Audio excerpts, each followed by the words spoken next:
Hello friends, good afternoon. আমি সরাসরি চলে আসছি আমার রান্নার ভিডিওটি নিয়ে। দেখো, আজ পাবদা মাছের ভাপা করতে চলেছি আমার ঘরে লাঞ্চের জন্য। তো দেখো, এই রান্নাটি কিন্তু খুব সহজ এবং খুব সুস্বাদু। তো চলো, দেখো পাবদা মাছটাকে একটু নুন, হলুদ, লঙ্কা গুঁড়ো, জিরে গুঁড়ো দিয়ে ম্যারিনেট করে রাখছি।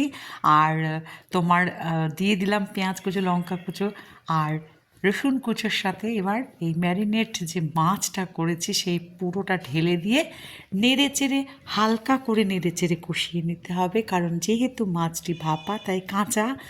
তো দেখো, আমি পুরো করে নিচ্ছি, বেশ ঝাঁকিয়ে ঝাঁকিয়ে এপাশ ওপাশ করে নিচ্ছি। ধনে পাতা, লঙ্কা কুচো, টমেটো কুচো দেখলে।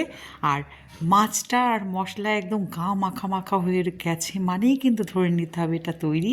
সামান্য জল দিয়ে দিয়েছি মাছটা সেদ্ধ হবার জন্য, ভাপে ভাপে যেহেতু হবে।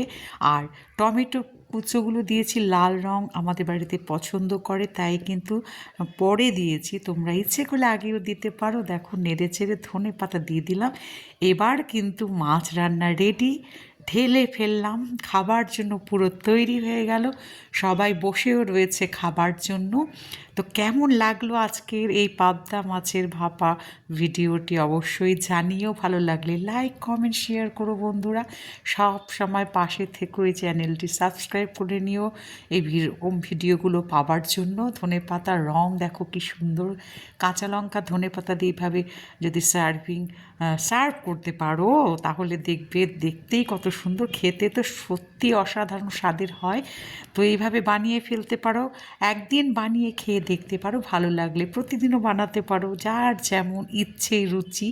তো কিছু ফটোগুলো পাঠিয়ে দিলাম, দেখো কি সুন্দরটাই না লাগছে। শীতকালের সবুজ ধনে পাতা কুচো আর তোমার টমেটো কুচো দিয়ে পরিবেশন করলে দেখতেও খেতেও সুস্বাদু, দেখতেও অসাধারণ।